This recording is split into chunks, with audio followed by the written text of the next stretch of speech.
하나님께서 거룩한 말씀의 선포를 통해 여러분이 가지고 있는 이런저런 기도 제목 또는 풀어야 될 문제에 지혜의 빛을 주시기를 축복합니다. 또 말씀에서 얻은 깨달음이 여러분의 삶에 축복의 열매로 넉넉하게 열매 맺히기를 주님의 이름으로 축복합니다. 사람은 누구나 다 삶의 현장에서 쉽지 않은 일을 경험하며 또 어떨 때는 아주 심각한 어려움을 겪기도 합니다. 인생 어떻게 사나 이 정도로 크게 고민이 되고 또 삶이 송두리째 무너져 버리는 그런 어려움을 겪기도 합니다.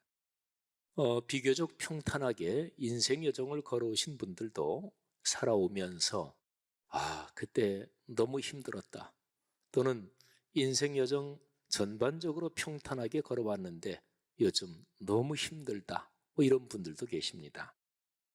살면서 나는 한 번도 어떤 어려움을 겪은 적이 없다, 그런 분들이 전 인류 가운데 혹시나 아주 드물게 있을지는 몰라도 사람의 삶이라는 게 늘 어려움에 부딪히면 또 이겨나가고 극복하고 그러는 게 삶의 여정이지요.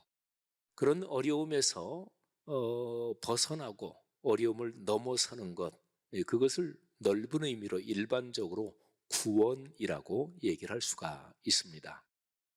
그리고 사람이 살면서 누구나 다 잘 되기를, 일반적인 표현으로 성공하기를, 그리고 형통하기를 원합니다. 근데 그 길은 각 사람이 다 다르게 생각을 하죠. 기독교 신앙의 가장 본질, 기독교 신앙의 심장은 예수라는 이름을 가진 분이 온 인류를 구원하시는 구세주다, 바로 그리스도다. 이게 이제 기독교 신앙의 본질이에요. 예수, 그분이 바로 그리스도시다. 그리고 66권 성경 말씀은 바로 이 사실을 계속해서 증언하고 가르치고 그리고 계속해서 권면하는 그 내용이 바로 66권 성경입니다. 그래서 66권 성경 안에 구원의 길이 나와 있습니다. 66권 성경 안에 구원의 길이 있다. 그리스도인들은 66권 성경에 구원의 길이 있고, 그리고 일반적인 표현으로 인생을 멋지게 행복하게 성공하며 사는 길이 성경 말씀에 있다, 이렇게 믿는 사람들을 가리켜서 그리스도인이다, 이렇게 얘기를 합니다. 그런데 우리의 주님 예수 그리스도께서 이 땅에 33년 정도 계시다가 십자가에 달려 돌아가시고 부활하시고 난 다음에 하늘로 올라가셨습니다. 그 승천하시기 바로 직전에, 그러니까 하늘로 올라가시기 직전에 맨 마지막으로 주신 말씀이 있습니다. 이거 얼마나 귀하고 또 얼마나 중요하겠어요. 그런데 그 말씀이 권면, 부탁, 요청 이 정도가 아니고 명령사항입니다. 근데 그 명령사항이 마태복음 28장 마지막 장이죠. 그 맨 마지막 부분에 나오고요. 그리고 표현은 달라도 사도행전 1장 8절 저 유명한 구절도 사실은 승천 직전에 주신 말씀이에요. 근데 마태복음 28장 맨 마지막에 나오는 표현으로 하면 예수님께서 이렇게 말씀하셨습니다. 내가 너희에게 분부한 모든 것을 가르쳐 지키게 하라. 내가 너희에게 분부한 모든 것, 그건 하나님의 말씀이죠. 그러니까 말씀을 가르쳐 지키게 하라. 말씀이 사람들 삶에서 이게 살아 움직이고 사람들이 그 말씀대로 실천하도록 가르쳐라. 이게 바로 예수님이 주신 마지막 명령입니다. 그러니까 여기에 복이 있고 여기에 인생의 구원이 있고 여기에 행복이 있다, 그런 거죠. 자, 그렇다면 기독교 신앙의 요건은, 핵심은 66권 성경책에 있는 말씀이 어떻게 내 삶에서 그대로 살아 움직이고 성취되느냐, 말씀이 삶이 되느냐, 이게 기독교 신앙의 요건, 그리고 심장, 그리고 그야말로 핵심입니다. 그런데 말씀이 내 삶으로 이렇게 다가오는 이 방법, 이 길, 이걸 가리켜서 말씀 묵상, 이라고 그래요. 오늘 설교 제목이 그래서 말씀 묵상은 무엇인가요? 자, 오늘 설교 제목을 잠깐 한번 머리에 떠올려 보세요. 말씀 묵상은 무엇일까? 여기에 대해서 생각하는 게 왜 중요할까요? 말씀 묵상이라는 게 말씀이 우리의 삶으로 오게 만드는 그 통로, 길이기 때문에 그런 거지요. 디모데전서 4장 5절에 이런 내용이 있습니다. 하나님의 말씀과 기도로 거룩하여진다. 그러니까 하나님의 말씀, 그 말씀을 읽고 묵상하고 듣고 그리고 그 깨달은 바를 붙들고 하나님 이렇게 살겠습니다. 그렇게 기도할 때, 그러니까 말씀과 기도로 우리 그리스도인은 예수님을 닮고 거룩해지고 그래서 삶의 복을 누린다, 이런 거죠. 사랑하는 성도 여러분들의 삶 속에 말씀과 기도로 거룩해지는 우리 주 예수 그리스도 늘 더 닮아가서 그래서 말씀에서 얘기한 그 복을 넉넉하게 누리는 이 삶이 이어지기를 축복합니다. 넉넉해지기를 주님의 이름으로 축복합니다. 예수님은 혈통적으로는 유대인으로 나셨죠. 그리고 예수님의 어머니, 아버지, 육신의 부모 마리아하고 요셉이 하나님의 말씀을 참 경청하고 그리고 신앙이 진실하고 참 신실한 분들이셨습니다. 예수님은 아마도 어렸을 때부터 그 당시에 신앙이 진실하고 경건한 유대인들이 그렇게 자랐듯이 예수님도 그렇게 자라셨을 거예요. 그렇게 보면 신명기의 말씀은 예수님은 당연히 암송하고 있고 아주 예수님의 삶 속에 깊이 스며든 그런 내용이었을 것입니다. 특별히 신명기 6장 4절부터 9절을 쉐마 말씀이라고 그래요. 이 쉐마, 이게 히브리어인데 들으라, 명령형이죠. 들어라, 이게 히브리어로 쉐마예요. 근데 6장 4절에 우리 한글 번역으로는 이스라엘아 들으라 이렇게 번역이 되어 있는데 히브리어 성경으로는 들으라 이 단어가 먼저 나와요. 쉐마 이스라엘. 그래서 제일 앞에 나오는 그 단어를 따가지고 쉐마 9절 그러는 거죠. 6장 4절부터 9절. 근데 쉐마 9절의 핵심은 그것입니다. 하나님의 말씀을 잘 듣고 마음에 새기고 묵상해서 최선을 다해서 있는 힘을 다해서 그 말씀이 삶으로 이어지도록 해라. 이게 사실은 쉐마 9절의 핵심이에요. 쉐마 9절이 시작되기 전 6장 1절부터 3절을 보면 예수님께서 승천하시기 직전에 마지막으로 주신 말씀하고 정확하게 일치하는구나 하는 것을 알 수가 있습니다. 6장 1절에 보면 모세가 신명기 전체 말씀이 모세가 이스라엘 백성들한테 유언적으로 남긴 마지막 설교, 이게 신명기 전체 내용인데요. 모세가 이렇게 얘기합니다. 너희 하나님 여호와께서 너희에게 가르치라고 명령하신 말씀이다. 자, 가르친다는 얘기가 나오잖아요. 그리고 이 가르치라고 주신 이 말씀은 너희가 건너가서 차지할 가나안 땅에서 행할 것이다. 그렇게 살도록 지켜야 될 것이다. 그러니까 가르친다는 얘기, 지킨다는 얘기가 나오네요. 마태복음 28장 맨 마지막에서 예수님께서 말씀을 가르쳐 지키게 하라. 이게 구원의 길이고 이게 축복의 길이고 이게 삶의 행복이란 말이에요. 그러니까 예수님은 구약 성경의 그 하나님 신앙, 그 신실한 그 흐름, 그 전통의 한가운데서 자라셨고 그렇게 삶의 여정을 걸어가신 분이에요. 이 신명기 말씀하고 아주 정확하게 일치하지요. 쉐마 9절에서 여호와를 사랑하라, 이게 사실은 핵심이에요. 하나님은 오직 한 분이시다. 마음과 뜻과 힘을 다해, 그러니까 목숨을 바쳐서 내 하나님 여호와를 사랑하라. 근데 하나님을 사랑하는 구체적인 방법이 무엇일까요? 여호와 하나님 눈에 보이지 않잖아요.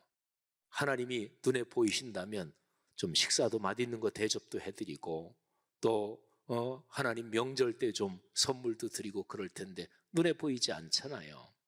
그런데 눈에 보이지 않는 하나님을 사랑하는 구체적인 방법, 그게 여호와를 사랑하라 그리고 나서 그 바로 뒤에 구체적인 사랑의 방법이 나오는 거예요. 오늘 내가 내게 명하는 이 말씀을 너는 마음에 새기고 자녀에게 가르치며 그대로 살아라. 그러니까 하나님을 사랑한다고 하는 사람이 하나님의 말씀인 66권 성경을 별로 소중하게 여기지 않으면 그 사람이 하나님 사랑한다는 거 빈말입니다. 그건 그냥 신앙적인 습관입니다. 하나님 사랑하는 거 아니에요. 손자 손녀를 사랑하면 손자 손녀가 삐뚤빼뚤한 글씨로 할아버지 생신 축하해요, 이거를 소중하게 여깁니다. 할아버지 할머니가 그런 생신 카드를 받고 아이고 역시 애들이라서 글씨가 이게 뭐야, 아이고 못 봐주겠네, 그리고 쓰레기통에 버린다, 그런 거 할아버지 할머니 아니죠, 그죠? 내가 사랑하는 내 손자 손녀, 그 아이들을 사랑하기 때문에 그 아이들하고 연관된 거는 다 좋아요, 다 소중해요. 그렇잖아요. 부부지간이나 이 세상의 모든 인간관계에서 마찬가지입니다. 누구를 사랑한다 그러면 가장 대표적으로 그 사람의 말을 소중하게 여깁니다. 말씀을 소중하게 여깁니다. 하나님 사랑하십니까? 모든 그리스도인이 예, 저는 하나님 사랑합니다, 이렇게 대답을 할 것입니다. 그렇다면 66권 성경책에 있는 그 말씀을 소중히 여기고 기회 있을 때마다 듣고 또 그 말씀을 읽고 묵상하기를 게으르지 마시기를 주님의 이름으로 권면합니다. 말씀을 통해 하나님의 사랑은 더 깊어질 거예요. 더 아름다워질 거예요. 삶은 그만큼 더 풍요로워질 거예요.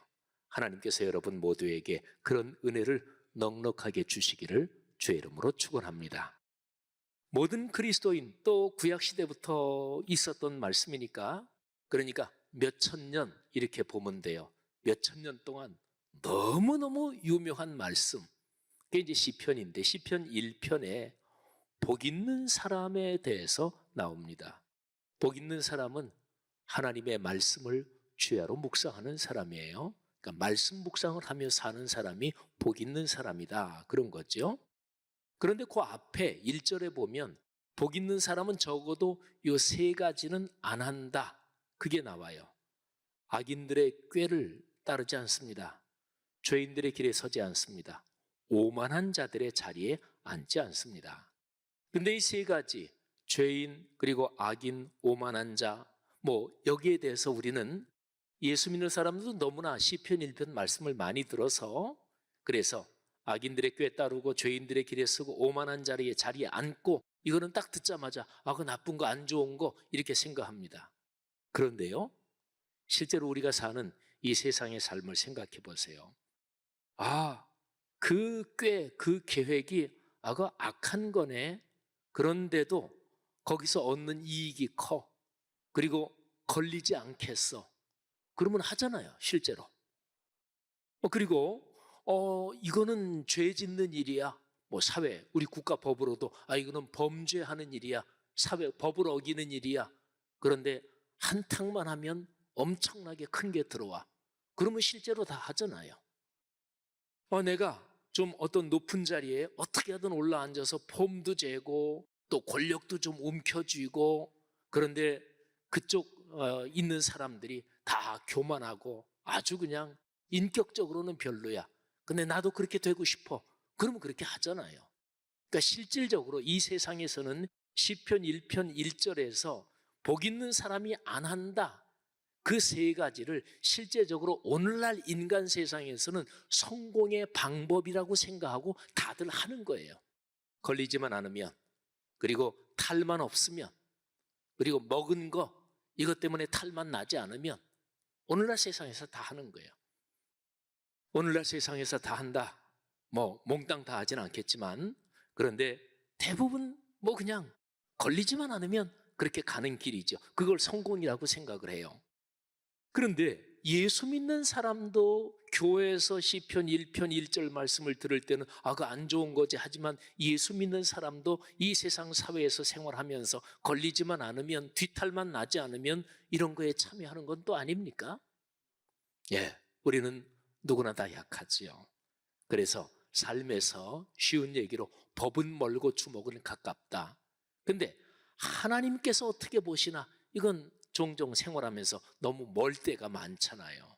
그리고 당장 내 손에 들어오는 거, 이게 절박할 때가 있습니다. 자, 그런데 우리는 그리스도인이니까 하나님의 말씀을 봅시다. 자, 여러분, 하나님의 말씀을 주야로 묵상하는 사람, 말씀 묵상을 하며 사는 사람, 시편 1편에 보면 그 사람한테 두 가지가 따른대요. 첫째, 모든 일이 형통한대요. 그 다음에 두 번째, 하나님께 인정을 받는대요. 자, 이 두 가지를 잘 생각해 보세요. 모든 일이 형통한대요. 그런데 어떤 그리스도인은 그렇게 생각해요. 무의식 중이라도 아유, 세상의 삶이 그렇게 해서 형통하는 게 아니지. 또는 목회자나 또는 신앙 좋은 사람이 그렇게 권면하면 아이고, 세상살이 목사님들은 몰라서 그렇지. 근데 제 얘기가 아니에요. 하나님께서 말씀하십니다. 말씀을 묵상하며 살면 모든 일이 다 형통한다. 이 세상을 만드신 분입니다. 이 세상을 주관하시는 분입니다. 모든 것을 최종적으로 심판하실, 결정하실 그분이 말씀하십니다. 말씀 묵상을 하며 살면 두 가지가 따른다. 첫째, 삶이 형통해진다. 두 번째, 내가 그 사람을 인정해 준다. 성도 여러분, 하나님의 말씀을 어린아이가 듣는 것처럼 단순하게 듣는 것이 기독교 신앙에서 참 중요합니다. 오늘 이 말씀이 시편 1편에 있는 그대로 여러분에게 전달되기를 바라고 여러분 마음속에 깊이 새겨지기를 주님의 이름으로 축복합니다. 말씀 묵상이 도대체 무엇인가? 말씀 묵상은 말씀을 내 마음에 두는 거예요. 마음에 새기는 거예요. 예수님의 육신을 모친 마리아는 이런 면에서 참 훌륭한 신앙인입니다. 예수가 탄생했을 때 그때 들에서 양을 치던 목자들이 천사가 나타났고 천사의 찬양을 들었고 또 천사가 전한 말, 이런 거를 베들레헴에 찾아가서 마리아하고 요셉이 있는 거기에서 목자들이 얘기하잖아요. 그런데 마리아는 이 목자들이 얘기한 모든 것, 얼마나 이게 놀라운 일이에요. 또 비현실적이기도 하고. 그런데 누가복음 2장 19절에 보면 마리아는 이 모든 말을 마음에 새기어 생각하니라. 이해가 다 가진 않았어요. 진짜 그런 일이 있었을까? 너무나 놀라운 일이에요. 하지만 마리아는 그 모든 말씀, 그 모든 얘기를 마음에 새겼습니다. 마음에 두었습니다. 예수님이 점점 자라면서 12살이 됐을 때 예루살렘 성전에 올라갔는데 쭉 친족들, 동네 사람들하고 내려오는 중에 아들이 없다는 걸 발견하고 마리아하고 요셉이 예루살렘까지 사흘길을 왔는데 다시 돌아갔지요. 근데 성전에서 제사장들, 율법학자들하고 얘기하는 아들 예수를 발견합니다. 그때 그 부모가 아들 예수한테 그렇게 얘기하죠. 너 얼마나 찾았는 줄 아느냐? 엄마 아빠한테 얘기도 안 하고 이런 도통 부모들이 하는 것처럼 그렇게 얘기했겠죠. 그랬더니 예수님이 그때 이렇게 말씀하십니다. 왜 저를 찾으셨어요? 제가 아버지 집에 있을 거를 왜 모르셨습니까? 그런데 마리아하고 요셉이 이 얘기를 듣고 무슨 뜻인지 사실은 정확하게 몰랐어요. 그런데 누가복음 2장 51절에 보면 그 어머니는 이 모든 말을 마음에 두니라. 여러분 마음속에 뭐가 있습니까? 사람은 그 마음에 있는 대로 생각합니다. 그 마음에 있는 대로 말하고 그리고 행동합니다. 그리스도인의 마음속에 하나님의 말씀이 있어야 돼요. 말씀을 한 귀로 듣고 한 귀로 흘려버리는 거, 그거는 묵상이 아니에요. 그냥 스쳐 지나가듯이 그냥 듣는 거죠. 이 세상에는 그렇게 들어야 될 얘기들이 얼마나 많아요. 그런데 사람의 심리를 아주 정확하게 연구하고 그래가지고 우리 귀에 들려오는 이 광고, 홍보 이런 것들은 스쳐 지나가면서 이렇게 귀에 들어와도 얼마나 귀에 못이 박히고 마음에 새겨지는지 몰라요. 그런데 하나님의 말씀을 그렇게 마음에 새기고 마음에 말씀이 있어야 돼요. 사랑하신 여러분의 마음속에 그런 하나님의 말씀이 있기를 주의 이름으로 축원합니다. 자, 그런데 이제 중요한 것이 한 가지 있습니다. 제가 오늘 설교 본문으로 요한복음 15장 26절, 27절도 봉독해 드렸습니다. 자, 어떻게 하면 말씀이 삶으로 성취되고 삶에서 살아 움직일까요? 근데 이게 사람 힘만으로는 안 됩니다. 어떤 사람이 상당히 똑똑하고 성경 말씀에 대한 열정도 있고, 그래서 말씀을 읽고 잘 이해하고, 또 그 사람은 도덕적으로 인격적인 결단으로도 아주 훈련이 잘 된 분이야. 그래서 뭐가 옳다 하면은 인격적으로 결단하고 판단하고 딱 정했으면 또 그렇게 열심히 실천하는 분이에요. 근데 그런 사람도 안 됩니다. 만일에 성경 말씀이 그렇게 인격 도덕적인 수양을 통해서 그런 결단으로 말씀을 지키고 그럼으로써 구원을 얻을 수 있었다면 예수님이 세상에 안 오셨을 거예요. 예수님은 사람이 되신 하나님이시니까 하나님이 세상에 오실 필요가 없었을 거예요. 예수님 오시기 전에 이미 하나님의 말씀, 구약 성경은 다 있었으니까. 그러니까 사람 힘으로 안 돼요. 하나님의 말씀이 삶으로 이어지는 것은 성령, 하나님의 거룩한 영이 우리를 도와주셔야 돼요. 요한복음 13장부터 쭉 보면 예수님이 제자들하고 최후의 만찬 저녁 식사를 하세요. 근데 제자들이 걱정이 지금 너무너무 심해요. 마음에 근심이 가득해요. 왜? 예수님이 자기들을 떠날 그런 말씀을 하시고 또 십자가 얘기도 하시고 하니까 정확히는 모든 거를 다 모르지만 예수님이 우리를 떠나시는구나, 우리가 고아처럼 우리가 버려지는구나 등등 해서 막 근심이 가득해요. 예수님이 14장, 15장, 16장 쭉 말씀을 해주시는데 거기에서 예수님이 근심하지 말아라, 걱정하지 말아라 그러면서 근심과 걱정을 이길 수 있는 결정적인 말씀을 주시는데, 내가 완전히 떠나는 게 아니다. 나는 신체를 가지고 너희와 같이 있었지만 영으로 너희 속에 아예 같이 계시는 그런 보혜사, 보호하시고 은혜를 주시는 스승, 보혜사, 성령의 별명이지요. 보혜사 성령께서 너희에게 오신다. 자, 요한복음 15장 26절 27절에 그 보혜사 성령님을 이렇게 표현을 했습니다. 내가 아버지께로부터, 내가 이제 승천하면 아버지께로부터 너희에게 보낼 보혜사, 곧 아버지께로부터 나오시는 진리의 성령. 진리 그러면 하나님의 말씀을 의뢰 얘기합니다. 그러니까 성령은 진리의 성령, 말씀의 영이셔요. 그 말씀의 성령이 오실 때에 그 성령께서 나를 증언할 것이다.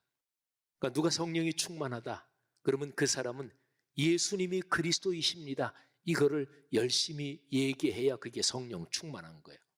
누가 성령 충만하다, 성령 충만해서 방언의 은사도 받고 등등 그런데 66권 성경책, 이 성경에 대해서는 관심이 거의 없어, 그 사람은 성경적으로 말하건대 성령 충만한 게 아닐 수 있습니다. 성령은 말씀의 영이거든요. 그러니까 성령이 오시면 그 성령이 말씀을 생각나게 하고 깨닫게 하고, 그러면서 말씀의 핵심, 말씀의 심장인 예수 그리스도에 대해서 우리에게 가르쳐주고 깨닫게 하고 예수님을 닮게 합니다. 성령의 충만을 받아야 되고 성령의 거룩한 영의 은혜를 사모해야 되는 이유가 바로 이것입니다. 사랑하는 성도 여러분들이요, 삶이 여러모로 힘겹잖아요.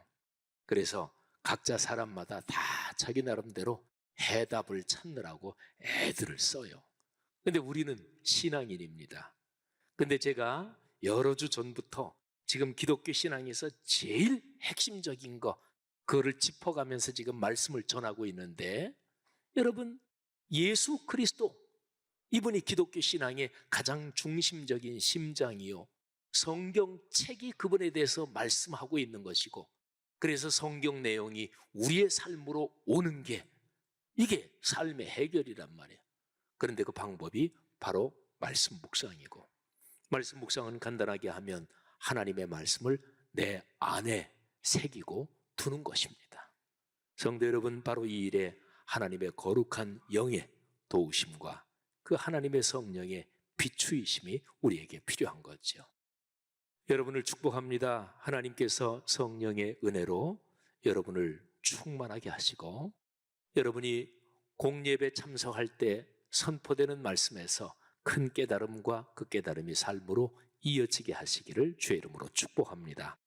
동네 세매줄 성경을 가지고 말씀 묵상을 할 때 성령께서 여러분을 축복하시고 또 그 말씀을 깨닫고 그 말씀이 삶으로 이어지게 하는 그 축복이 넉넉하기를 주의 이름으로 축원합니다. 말씀 묵상으로 복된 길을 걸어가시고 한 분도 우리 교회 성도님 중에는 그 어떤 한 분도 한 가정도 이 말씀 묵상의 축복에서 소외되는 분이 없기를 저는 담임 목사로서 간절히 기도하고 있습니다. 여러분 모두의 가정에 그런 복이 넉넉할 것입니다.